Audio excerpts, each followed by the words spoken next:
Todos sintam-se abraçados, todos sintam-se envolvidos nas vibrações amorosas da Fraternidade Espírita Chico Xavier. Sintam esse abraço e esse cheiro bem gostoso na face de cada um de vocês. Sejam todos bem-vindos.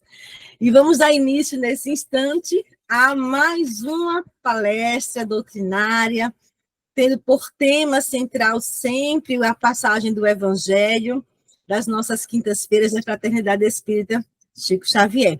Nessa oportunidade, nós vamos estar aqui com a nossa querida Rosaldi, amiga de Alagoas, amiga pessoal nossa, amiga e irmã de Mãezona, nossa querida Mãezona Conceição. Seja bem-vinda, Rosaldi.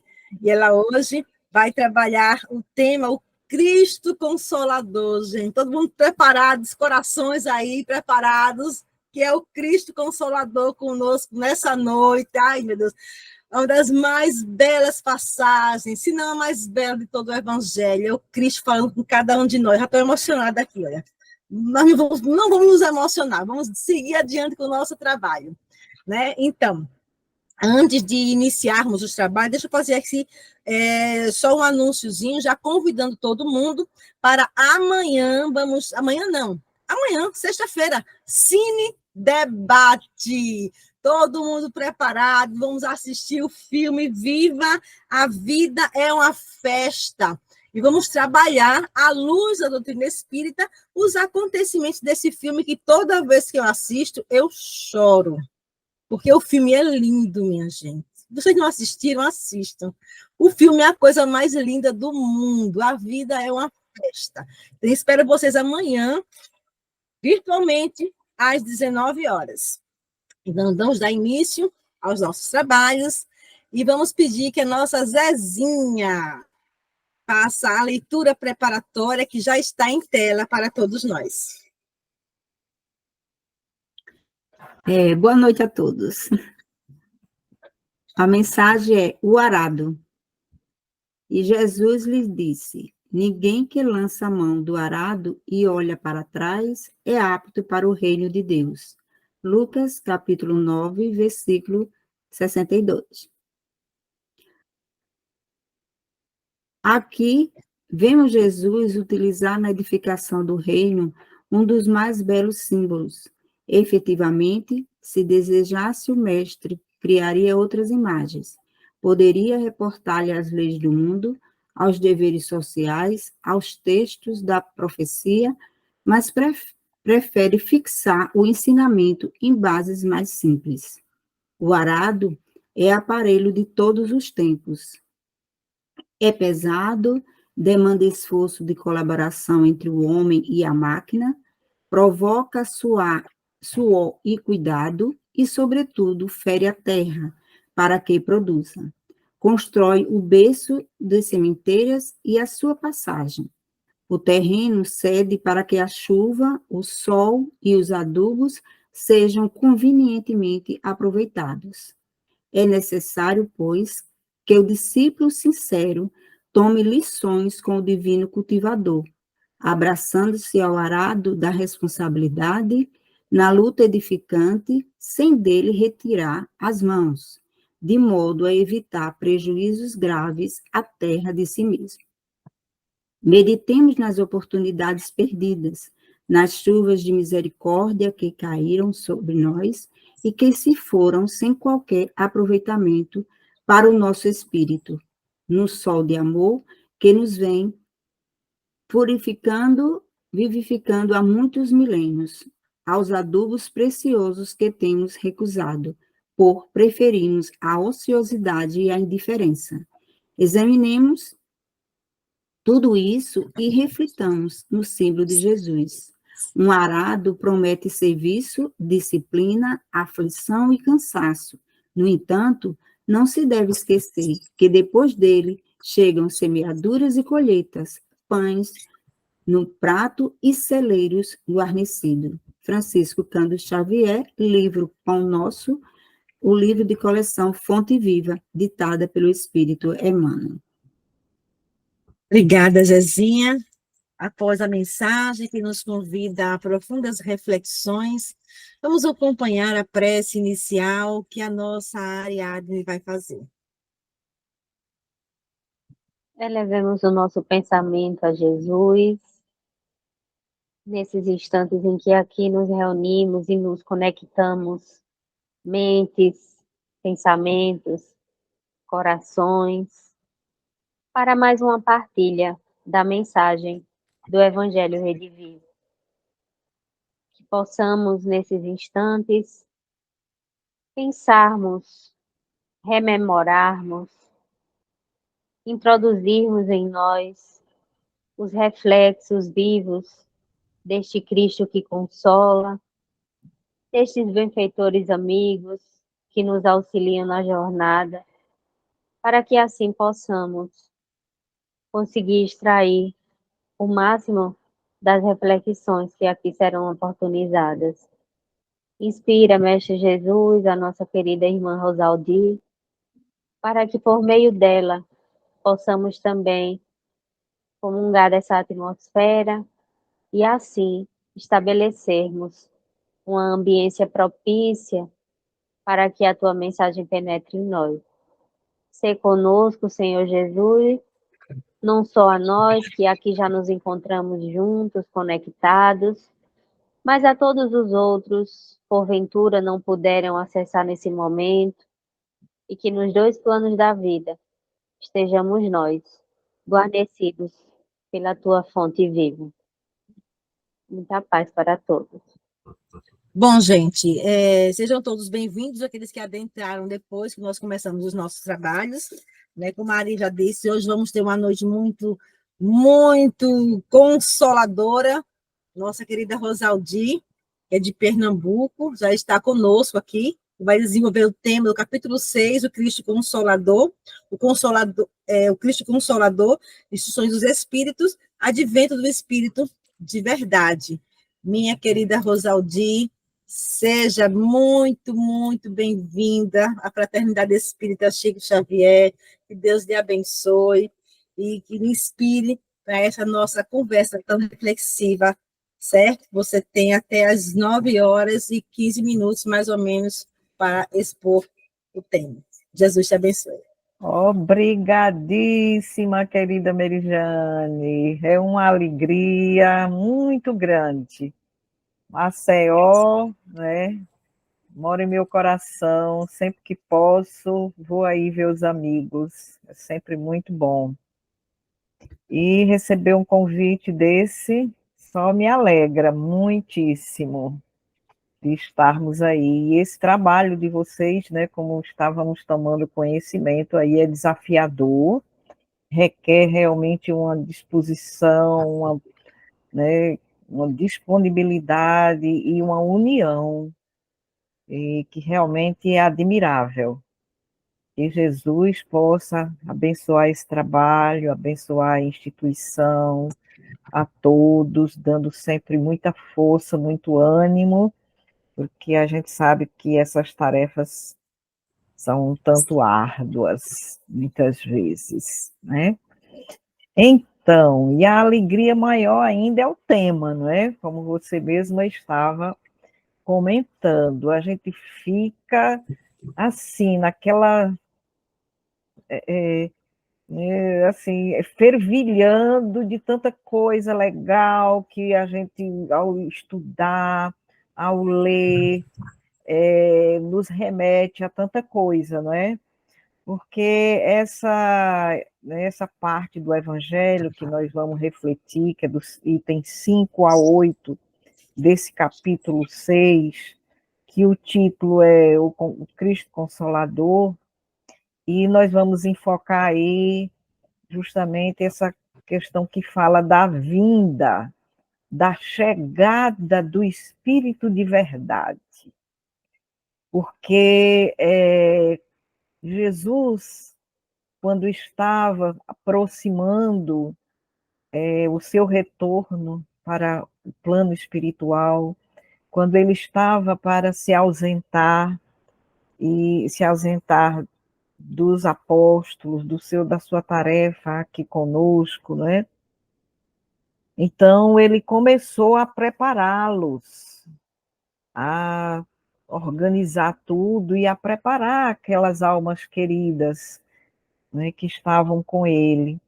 Então, João anotou uma fala de Jesus naquele momento, onde ele disse: se me amais, guardai os meus mandamentos.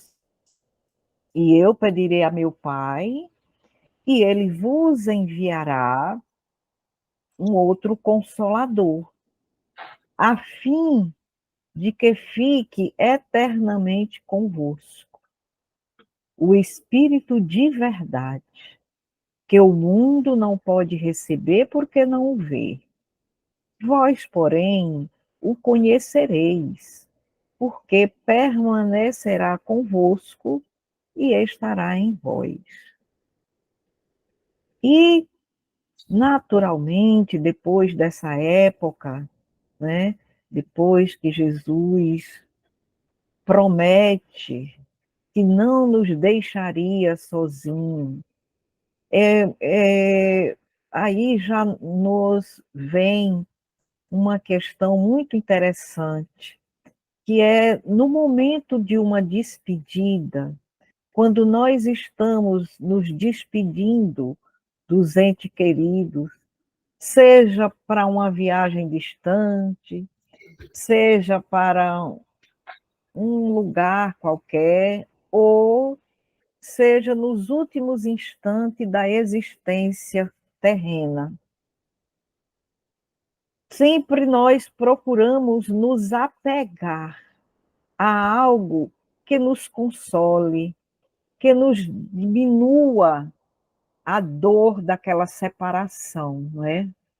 E a gente observa nessa fala de Jesus, ele cuidando disso, já dizendo assim: eu preciso ir, mas eu não deixarei vocês.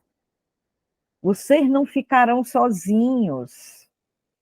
Virá um outro consolador. Então, se eu vou fazer falta, porque eu consolo, porque eu trago para vocês o apoio, o amor, a atenção, o consolo verdadeiro, vocês não vão ficar sem isso, porque eu vou mandar outro, papai vai mandar outro, eu vou pedir para ele. Então, é como alguém que está se despedindo e dizendo: não se preocupe, fique tranquilo, eu vou, mas você não vai ficar sozinho. Vai ter fulano, vai ter beltrano, vai ter cicrano, que também é como igual a mim, é como eu, que estou aqui ao seu lado, que lhe amo. Vai ter também um outro que vai vir e que vai também lhe dar essa segurança, esse apoio. Não se preocupe, você nunca vai ficar sozinho. Ah, como é maravilhoso isso, não é? A gente ter sempre essa alternativa, a gente saber que, você vai, mas eu não vou ficar só. E o que é mais lindo ainda, né, é que quando esse Consolador se apresenta, ele vem trazer assim essa informação de uma forma maravilhosa para nós. Então é aí que Kardec vai trazer nestas 4 mensagens que estão assinadas pelo Espírito de verdade, que vai falar sobre justamente essa chegada do Espírito Verdade. Kardec, naquele tempo, começou a fazer o seu trabalho, estava organizando, depois que ele observou ali as mesas girantes e tal, e observou que algo sério ali estava acontecendo, passou a estudar, veio a visão dele, a responsabilidade do que era que estava sendo proposto. E então, no seu trabalho, ele ficava escrevendo, anotando, pesquisando, estudando, né? E então, certo momento, um certo dia ele estava fazendo esse trabalho e começou a ouvir umas pancadas insistentes. E isso que eu estou falando está aqui nessa obra. Obras póstumas, né? Então, aí ele vai dizer que ouviu pequenas pancadas que na parede, ele ouviu umas pancadas na parede. Já havia ele já estudado sobre fenômenos de efeitos físicos, ele já tinha essa noção, né? Ele já tinha passado por esses estudos, né? Aí ele, a princípio, não deu importância, as pancadas ficaram mais fortes, ele saiu, foi olhar, quando ele saía, as pancadas paravam, a esposa chegou, escutou também as pancadas, e aí ele disse, eu estou ouvindo essas pancadas, não sei de onde vem, aí ela foi por fora para ver se era alguma coisa fora, verificaram todo, e não tinha nada que justificasse. Quando ele parava, que saía, as pancadas paravam. Quando ele voltava para o trabalho, as pancadas insistiam. Só pararam meia-noite quando ele parou e foi dormir. Pronto, vou dormir. No dia seguinte, era o dia que haveria sessão mediúnica na casa do senhor Baldim. E aí ele lá relatou, quando chegou, contou toda a história, o que tinha acontecido, e tinha chamado a atenção dele. Aí, quando começou o trabalho, que apresentou-se lá um espírito, ele fez a indagação, disse, olha, você deve ter ouvido o que eu mencionei aqui, um acontecimento na minha casa ontem, achei muito estranho, você poderia me dizer qual a causa daquelas pancadas? Porque ele já tinha, não é assim, estudado sobre fenômeno de efeito físico e não encontrou nenhuma razão para que aquilo acontecesse na casa dele. E então ele estava sem entender por que aquelas pancadas. Aí o amigo que estava lá respondeu: era o teu espírito familiar. Com que enfim ele foi bater daquele modo? Pergunta Kardec. Ora, se é um espírito amigo, um espírito familiar, por que ele estava batendo daquela forma tão insistente, batendo, depois bateu tão forte? Qual era o objetivo dele? Aí a resposta, queria comunicar-se contigo. Aí Kardec pergunta, poderia me dizer quem é ele? Aí o espírito, através da psicofonia, responde, pode perguntar a ele mesmo, porque ele está aqui. Aí, tipo assim, ele não era vidente, né? Opa, está aqui, está do lado, né? Então, aí Kardec ficou todo, né, como qualquer um ficaria, se organizou, e aí, com toda a lucidez, foi elaborar a pergunta que ia dirigir para aquele invisível, que ele não estava vendo, mas já estava sabendo que era um espírito familiar, a ele, Kardec. Aí ele diz, meu espírito familiar, quem quer que seja tu, agradeço-te de teres vindo me visitar. Consentirás em dizer-me quem és? Veja, né, bem polido Kardec, o jeito. Olha, agradeço você ter vindo me visitar e tal, mas por acaso, se você puder, se você não se incomodar, a gente cheio de dedo, né? Você poderia me dizer quem você é? Aí ele responde: para ti chamar-me-ei a verdade. E todos os meses aqui, durante um quarto de hora, estarei à tua disposição. Simples e direto. Chamar verdade, já disse a que veio e como seria. Estaria, né, todo uma vez no mês e um quarto de hora. Um quarto de hora é meia hora, né? Não, 25 minutos. Um quarto de hora é 25 minutos. Muito bem. Olha o tempo que ele disse. Estarei à tua disposição. Aí Kardec pergunta: ontem, quando bateste, estando eu a trabalhar, tinha alguma coisa de particular a dizer-me? Aí ele disse: o que eu tinha a dizer que era sobre o trabalho. Desagradava-me o que escrevias e quis fazer que o abandonasses. Muito bem. Ele faz alguns outros comentários sobre o trabalho e tal, mas aí vamos para outro momento. Kardec, nesse mesmo instante, pergunta. Kardec, sempre muito sábio, diz, querendo saber quem era. Igual a nós, né? O Espírito já tinha dito, para você, eu sou a verdade. Aí ele vai e diz, terás animado na Terra alguma personagem conhecida? Terás, né, alguma personagem conhecida? Aí a resposta do Espírito, já te disse que para ti sou a verdade.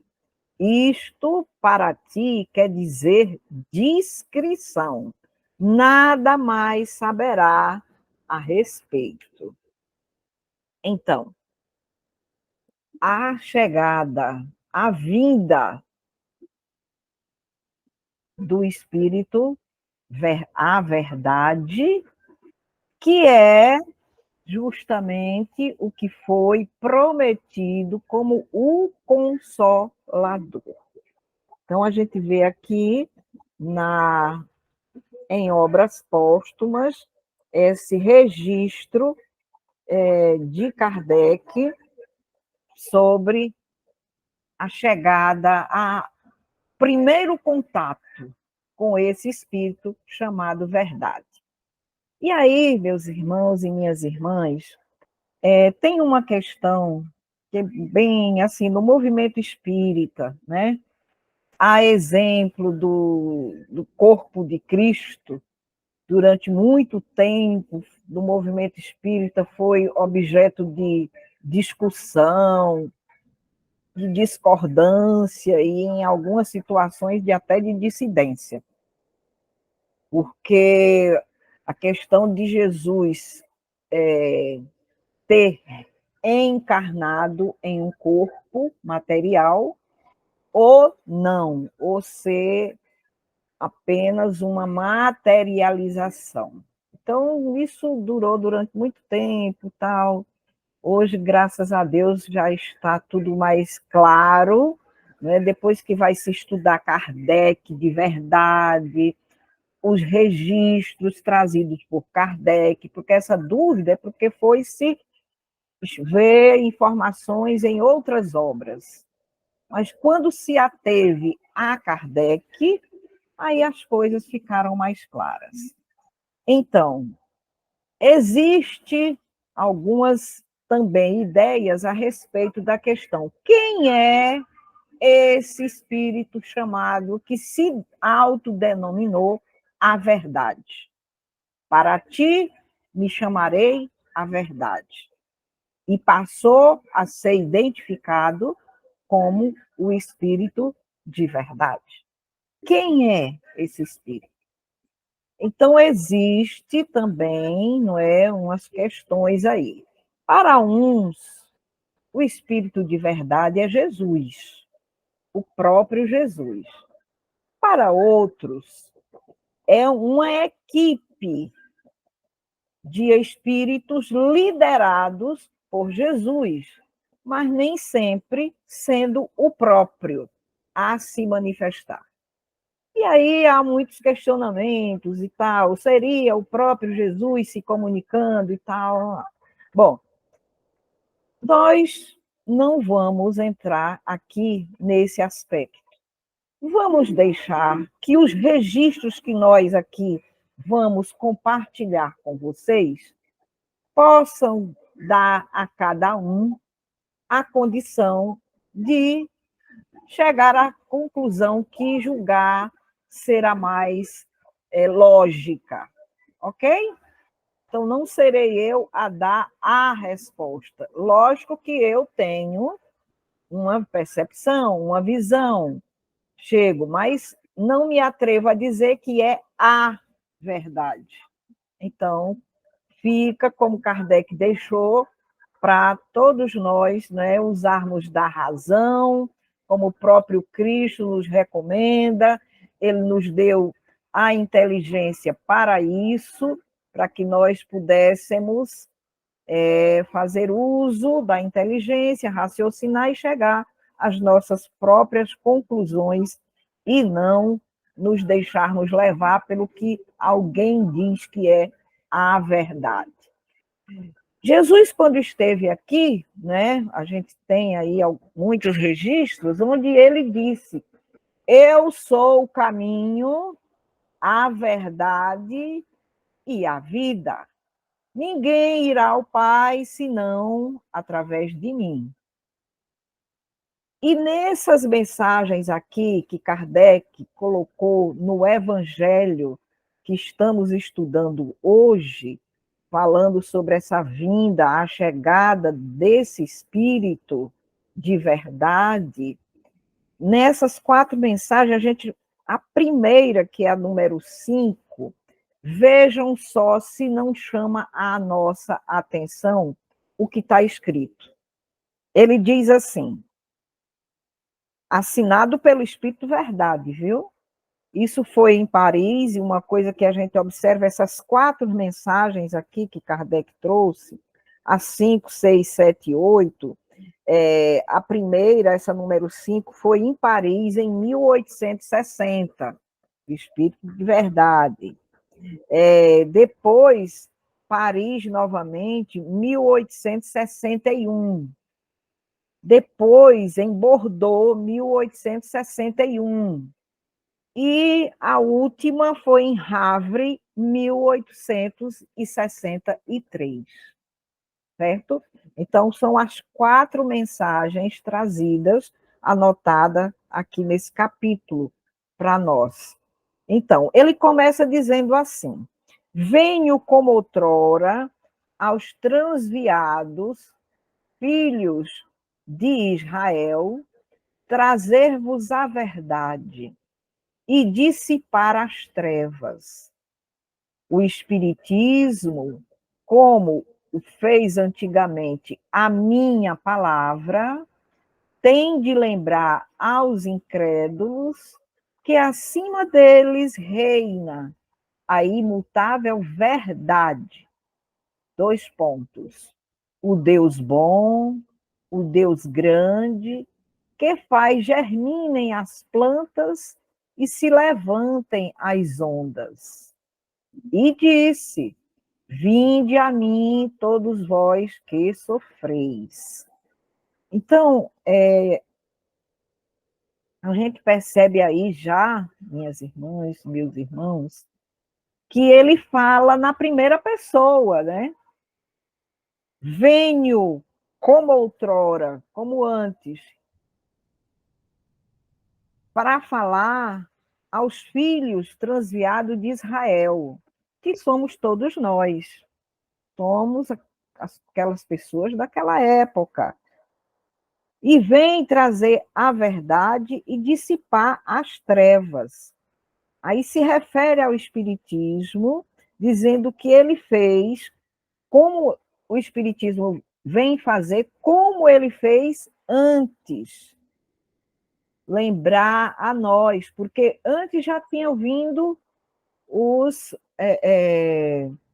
aqueles profetas, já vinham vindo muitos profetas, e a gente não deu atenção, e a gente esqueceu, e a gente não acreditou, né? Aí ele vem dizer, lembrar os incrédulos que reina a imutável verdade.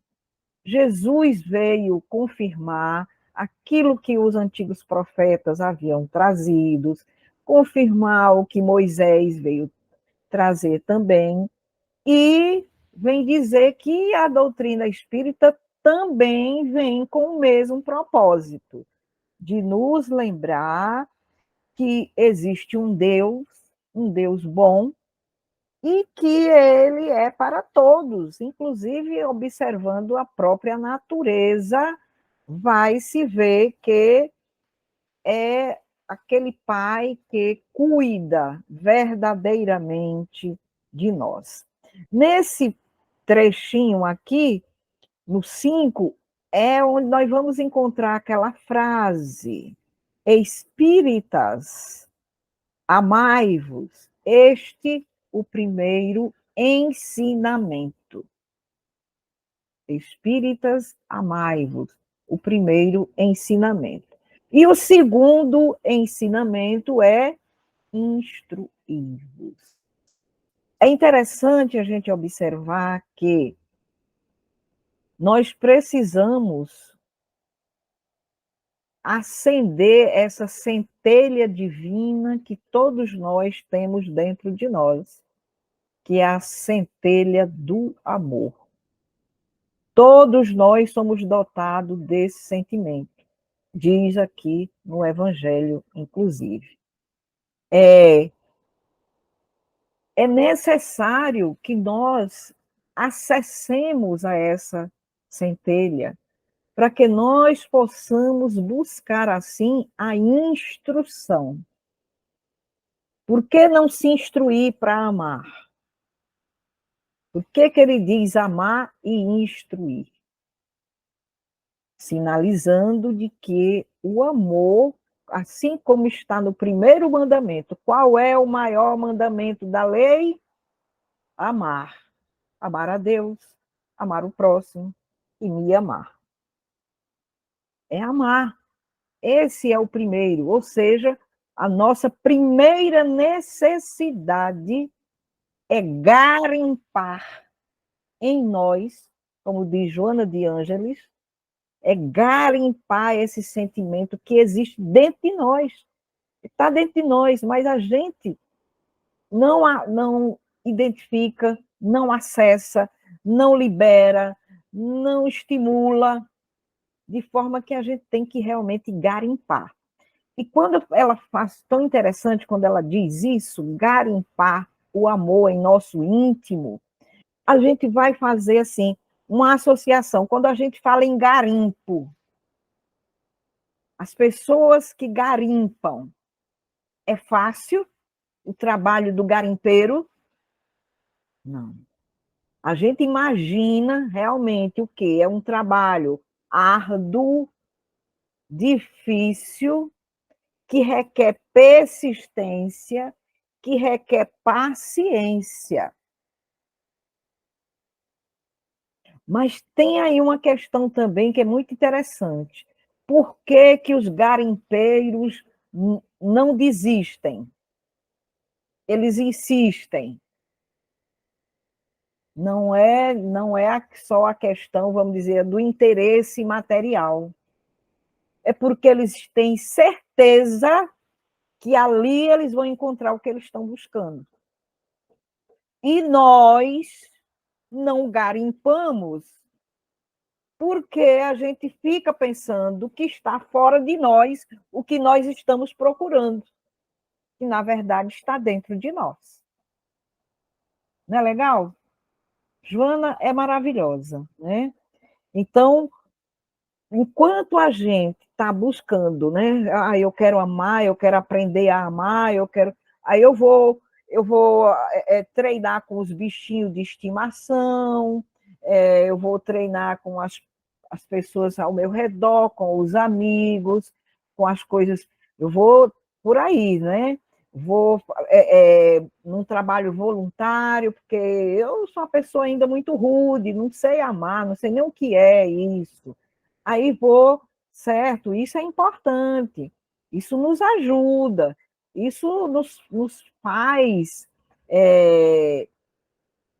registrar momentos de bons sentimentos, sim, mas a mina de ouro não está fora, está dentro de nós. Então, daí a importância da gente ir em busca de atender a esse primeiro chamamento, de atender a esse mandamento, de perceber a importância desse direcionamento, amar a Deus, amar ao próximo, amai-vos uns aos outros. Sempre, em todos os momentos, nós vamos encontrar este direcionamento. Então, nesse primeiro, como a gente viu, não é? Ele vai falar sobre isso. Então, eu não vou aqui me ater à questão de todas as mensagens, porque está aí no Evangelho. Nós vamos ressaltar e realçar aqui alguns aspectos. Somente nós vamos destacar as principais instruções que nos chamou a atenção nessas mensagens, né? Nessas colocações. Mas antes, eu gostaria de trazer aqui, antes da gente voltar para essas mensagens, as instruções lá do Evangelho, eu gostaria de pegar aqui o livro dos médiuns. Merijane adora, né, Merijane? O livro dos médiuns é a tua área, né? E a tua cara. Então, livro dos médiuns, tu conheces bem, dissertações espíritas, certo? Então, uma coisa bem interessante. No capítulo 31, que é o das dissertações, certo? Tem uma mensagem aqui, a número 9 dessas dissertações, tem uma mensagem que parte dela está aí no Evangelho, certo? Aqui ela está completa. Kardec, no Evangelho, nesse capítulo 6 que a gente está estudando hoje, tem parte. Mas aqui no Livro dos Médiuns, ela está toda. E essa mensagem aqui, ela é atribuída a Jesus. Atribuída a Jesus. Aí, no final da mensagem, que Kardec coloca aqui uma nota. Aí, essa acho que é importante a gente compartilhar. O que Kardec diz? Esta comunicação, que eu não vou ler, como eu disse, ela está mais completa e aí mais longa, consequentemente, mas deixo como sugestão para ser lida. Está aí, Livro dos Médiuns, capítulo 31, na mensagem número 9. No final dessa mensagem, Kardec coloca uma nota. Ele diz: esta comunicação, obtida por um dos melhores médiuns da Sociedade Espírita de Paris, foi assinada com um nome que o respeito não nos permite reproduzir, senão sob todas as reservas. Tão grande seria o insigne favor da sua autenticidade, e porque dele se há muitas vezes abusado em comunicações evidentemente apócrifas. Esse nome é o de Jesus de Nazaré. Ai, chega a dar assim uma... Meu Deus. Esse nome é o de Jesus de Nazaré. De modo algum duvidamos de que ele possa manifestar-se, diz Kardec. Mas, se os espíritos verdadeiramente superiores não o fazem, senão em circunstâncias excepcionais, a razão nos inibe de acreditar que o espírito por excelência puro responda ao chamado do primeiro que apareça. Em todo caso, haveria profanação no se lhe atribuir uma linguagem indigna dele. Por estas considerações é que nos temos abstido sempre de publicar o que traga esse nome. Ou seja, já houve outras, e ele se absteve.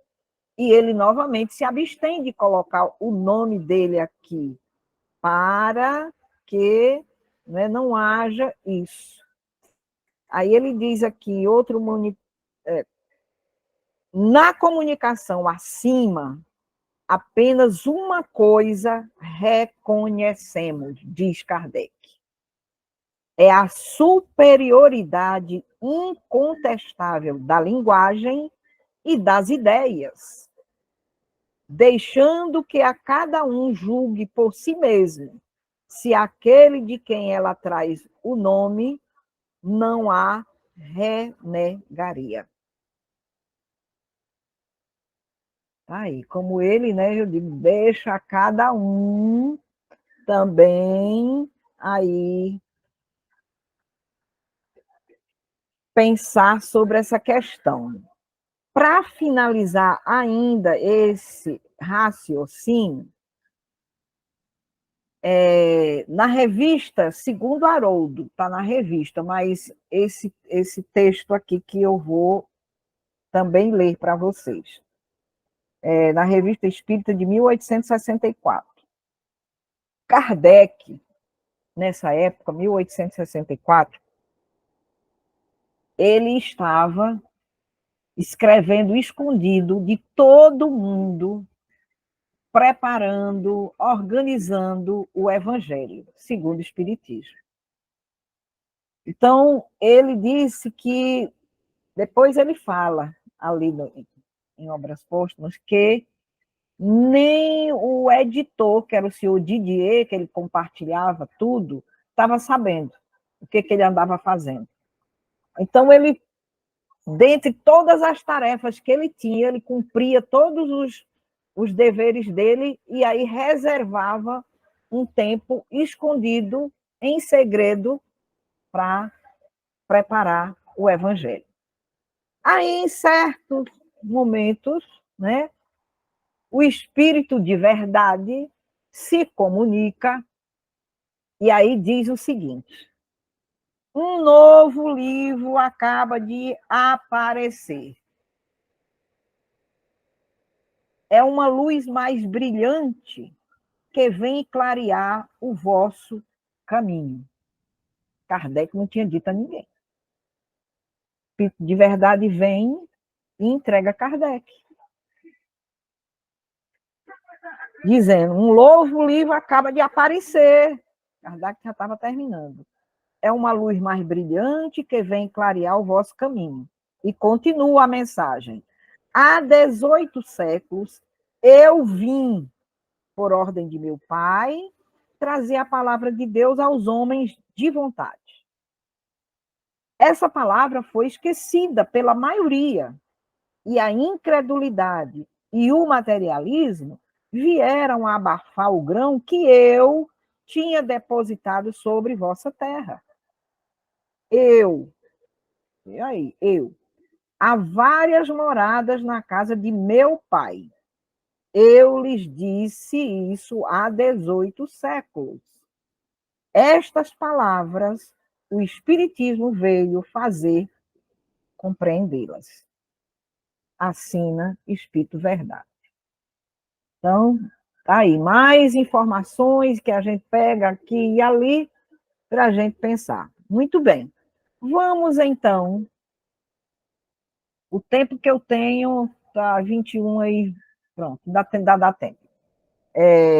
Agora, destacar as instruções que o Espírito de verdade, né, veio trazer.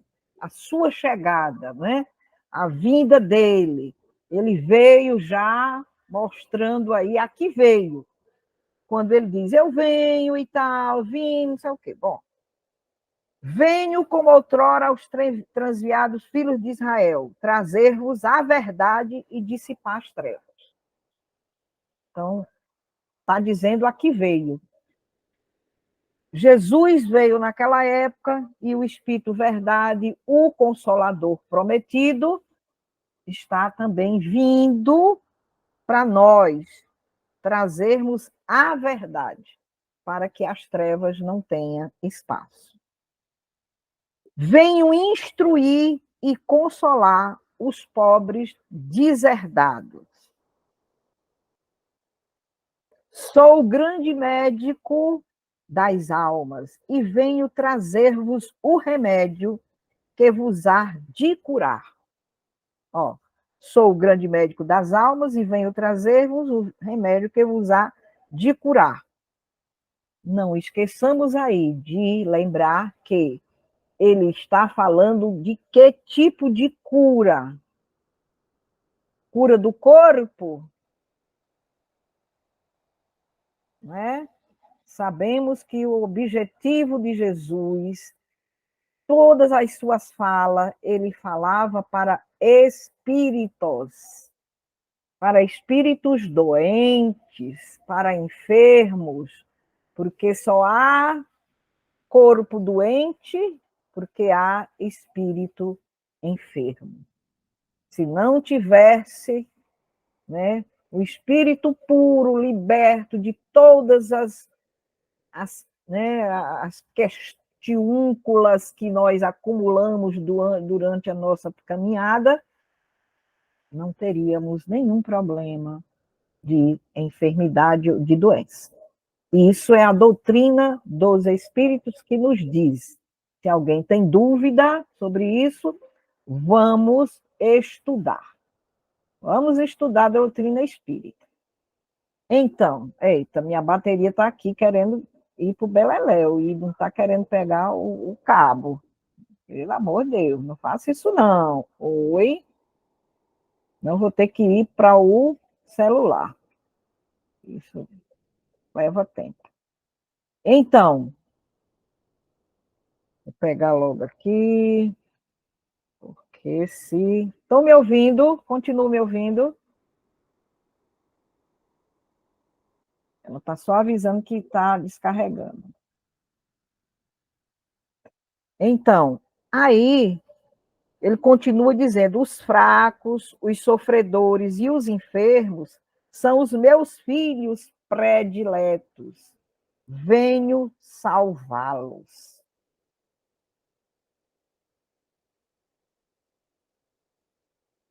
Espírito Verdade, dizendo aqui nessas mensagens. Vinde a mim, vós que sofreis, e vos achai.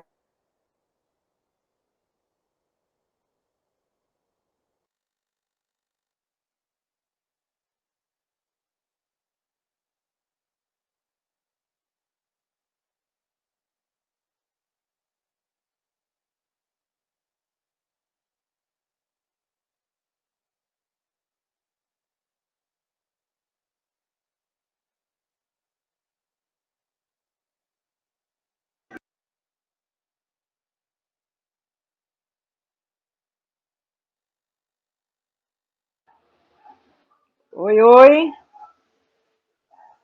E agora? Oi, olá. Pronto, voltei aqui. Deixa. O outro morreu. Certo. Pronto. Então, ele fala, não é? Vem dizer sobre isso aí, destacando na sua mensagem. Amai e orai. Mais uma vez, a questão do amor e a oração. Tomai por divisa. Isso aqui eu achei bastante legal, interessante.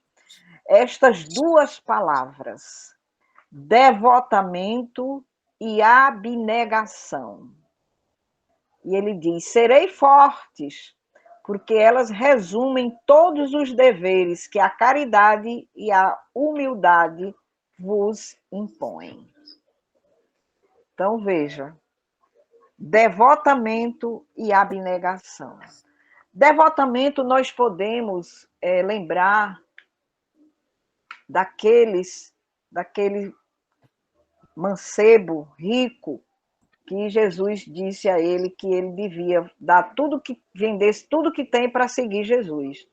Mas ele não estava em condições para ter esse devotamento à proposta divina. E a abnegação, meus irmãos, muitos nós vamos ver aí, nosso irmão Chico, Madre Teresa, que é realmente você abrir mão de de interesses próprios para se doar, para fazer o bem, para fazer a caridade, como ele diz aqui. Resume todos os deveres que a caridade e a humildade nos impõem. Então, aí eu gostaria de conduzir agora para a gente fechar, para a gente concluir, seguinte. Essas falas que nós encontramos nesse trecho, elas são bastante consoladoras, porque ele vem dizer assim, olha, vocês nunca estiveram sozinhos, já tiveram lá os profetas, já tiveram Moisés, eu já estive aqui, plantei a semente e continuo com vocês. Estou aqui, Jesus, aquela história diz, quando é que Jesus vai voltar? Ele nunca saiu daqui. Ele nunca esteve distante. Ele continua aí trabalhando, ajudando, auxiliando. Todo o trabalho, Nós sabemos que Kardec fez parte daquele encontro com a presença do Cristo quando estavam preparando e organizando a vinda do Consolador. Foi tudo organizado, Jesus fazia parte ali diretamente, fez parte diretamente, e não deixou Kardec aqui sozinho. Tinha a sua equipe, mas como aquele bom pastor, ele está junto, sempre. Está ali, apoiando. Então, é nós podermos compreender que tudo isso é uma forma dele nos asseverar. Nunca os deixei. Não estou distante. Estou convosco o tempo todo. Agora, a grande questão é, nós acreditamos nisso? Nós temos certeza disso? Absoluta? Será que nós espíritas, temos essa convicção? Ou ainda somos como aquela criatura, aquele senhor espírita, família espírita, esposa espírita, trabalhador da casa espírita, adoeceu e chegou a hora dele voltar para o plano espiritual, estava em seu último momento, falando já com dificuldade, a esposa ali junto dele, ele aperta a mão da esposa e sussurra no ouvido dela, porque já quase sem força, e diz, minha velha, será tudo que nós aprendemos no Espiritismo é verdade? Será que nós não somos assim ainda? Porque ele estava no último instante e aí, aquela questão, o que é que me aguarda? Será que existe realmente a imortalidade? Porque a doutrina espírita basicamente nos fala disso, de imortalidade, reencarnação, a vinda do Cristo, não é? E em todos os momentos ele vem nos consolar, falar justamente de que não nos deixaria, que a gente não se preocupasse. Não se preocupe, vocês não vão ficar sozinhos. Vai ter sempre alguém para consolar, para confortar, para estar do seu lado, para lhe dar força. Não se preocupe, vai dar tudo certo. Mas a gente tem certeza disso? Ou a gente se desespera no menor problema que acontece na nossa vida?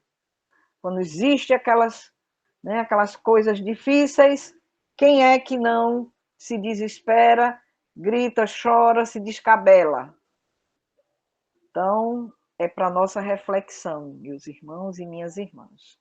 Então, deixamos aí essas reflexões para nós, informações valiosíssimas, chamamentos do Cristo para todos nós, principalmente, vamos nos amar.